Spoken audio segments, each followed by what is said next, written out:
Namaskaram. In Mahabharatam, we are continuing with the story of Durvasa. He had gone uh, to Duryodhana for bhiksha. That is used to be a tradition. Uh, the sages pay uh, visit to kings for bhiksha, and Durvasa moves with 10,000 of his disciples. So he needs a very generous host for his bhiksha.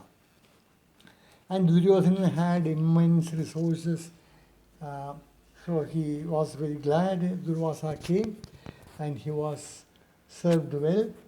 At the end, Durvasa was very pleased. He said, "Oh, I am very pleased with you.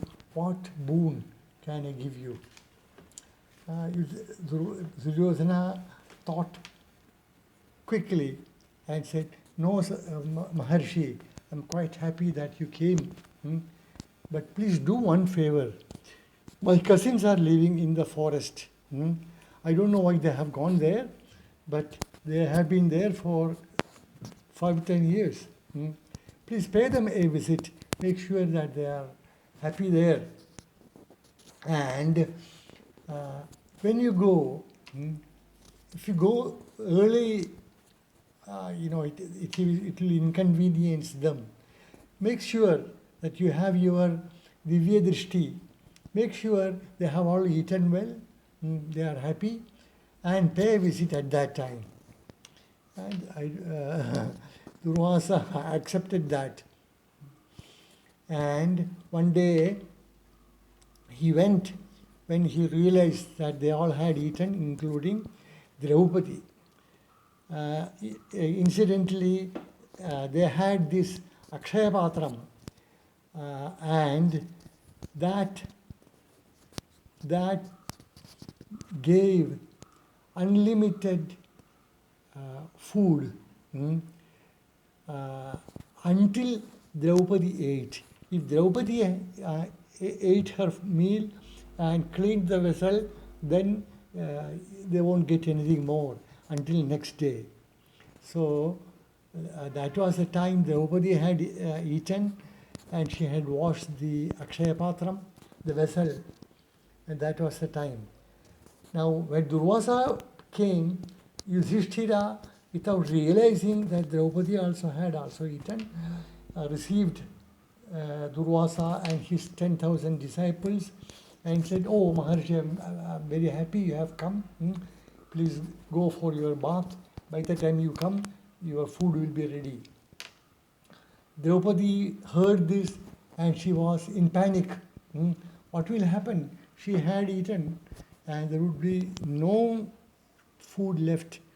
How are they going to serve in this short time to this Durvasa of quick temper? So she complained to Yudhishthira. Yudhishthira didn't know what solution. So Draupadi, as her habit, in her trials, she always prayed to Krishna. And this time also she prayed with her whole heart, because he was the only one who would save her. And Krishna heard or realized that Draupadi was in trouble. She needed him, and Krishna arrived quickly. He must be with his divine powers. Arrived quickly and told Draupadi, "Draupadi, I am hungry. Give me some food. I am hungry." And Draupadi said, "Krishna, don't make fun of me. You know that I have eaten and there is no food left in this house." Krishna said, "No, you are joking. Bring me the vessel. Let me see." And Draupadi brought that Akshaya Patram, and Krishna inspected, and there was a small piece of chira, which is a green vegetable. And Krishna, yes, I told you that you were joking.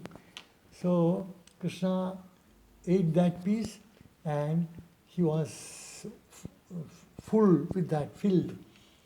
And immediately at the same time, Durvasa and his 10,000 disciples who were taking bath, they had taken a dip, hungry, and when they came up, they were all full. They were all satiated. They were so full, they couldn't think of any food at all. Then they among themselves discussed, what has happened? I am full, I cannot eat anymore. But we have asked Yudhishthira to give us food. They would have cooked food. And they will be very angry that if we don't eat, but we can't eat, what to do? Then they consulted each other and decided it is better just to disappear from the scene and not to go back to the Pandavas at all. So they just ran away. That is the story. Of course, in the mind they all blessed Pandavas. And that is the story of Durvasa visiting Pandavas at the request of Duryodhana, which was an evil plot which didn't work. That is the story of Durvasa visiting the Pandavas. The next story in the forest where the Pandavas lived was the arrival of Jayadratha, the king of Sindh Savira. Sindh Savira is a kingdom on the western side of India, must be present-day Pakistan, the western Punjab.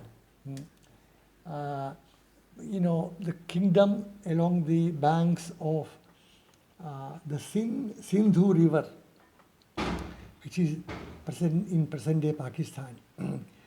Jayadratha had come for Draupadi's wedding and he couldn't succeed in the test. So from that day he was waiting for an opportunity to get Draupadi.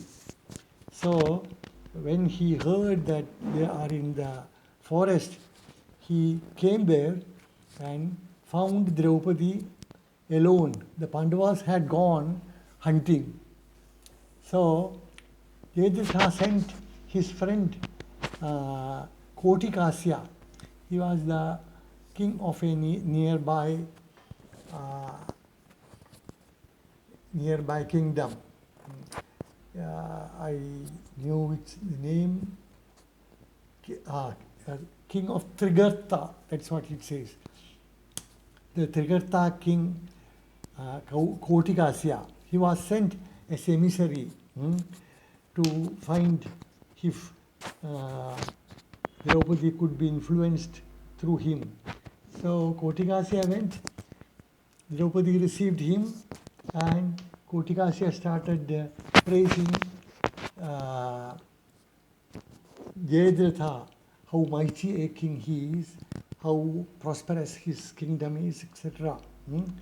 But whatever Kotikasya tried, all went in vain. Draupadi said, I am devoted to my husbands and I will not think of taking any other husband. So Kotikasya returned empty-handed. So Jayadratha decided to go himself.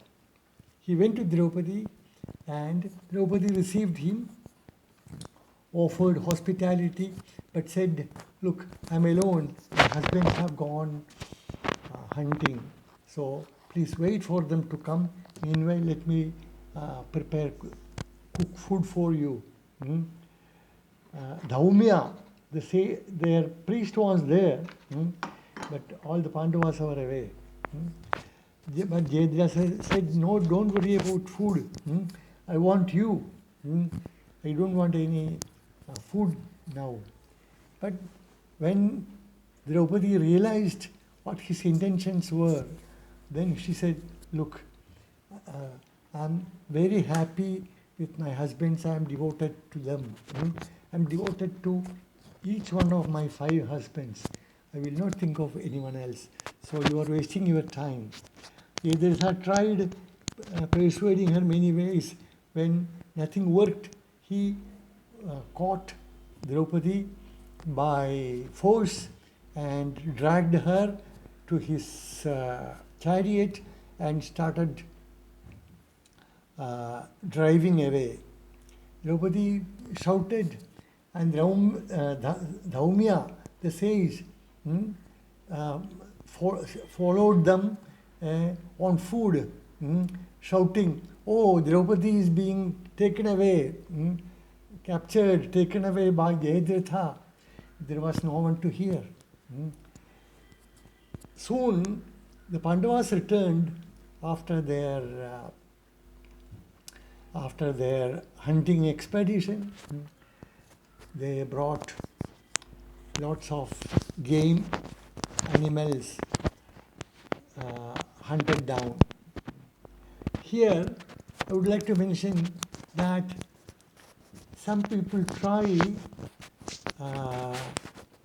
to convince that the Pandavas were not they were not eating meat. They were pure vegetarians. So wherever there is reference to meat in Mahabharata, it meant something else. Something prepared of rice, something prepared of something else. It is in plain words it is mentioned on many occasions. So as far as I understand, from what I read, they ate meat. It was not forbidden for the Kshatriyas to eat meat. And when they found their ashram, their hermitage empty, didn't find even Dhaumya, they went around looking for them, and they heard Dhaumya's shouts, so went and found Dhaumya running after Jayadratha's chariot. And when they understood what happened, they chased Jayadratha. Here again, in Mahabharata, it says they all followed Jayadratha on their chariots, on their separate chariots, 5 of them on 5 different chariots, which is a surprise to me. In their Vanavasam, that they had their chariots, separate chariots throughout their 12 years. And now after that they have to go for their Ajnatavasam. And even what will they do with their chariots? So I don't somehow understand what this means. Anyway, that's what it says in this context. So they chased Jayadratha, caught up with him, and there was a battle between the Pandavas and Jayadrathas, and Jayadratha was defeated. Pandavas caught him and tied him up and took him to Draupadi. Draupadi, of course, wanted Jayadratha to be killed, but Yudhishthira said, no, please don't do that.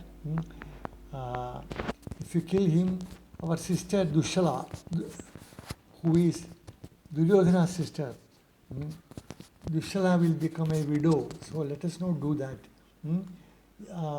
We can disfigure him, and that is considered a sign of defeat.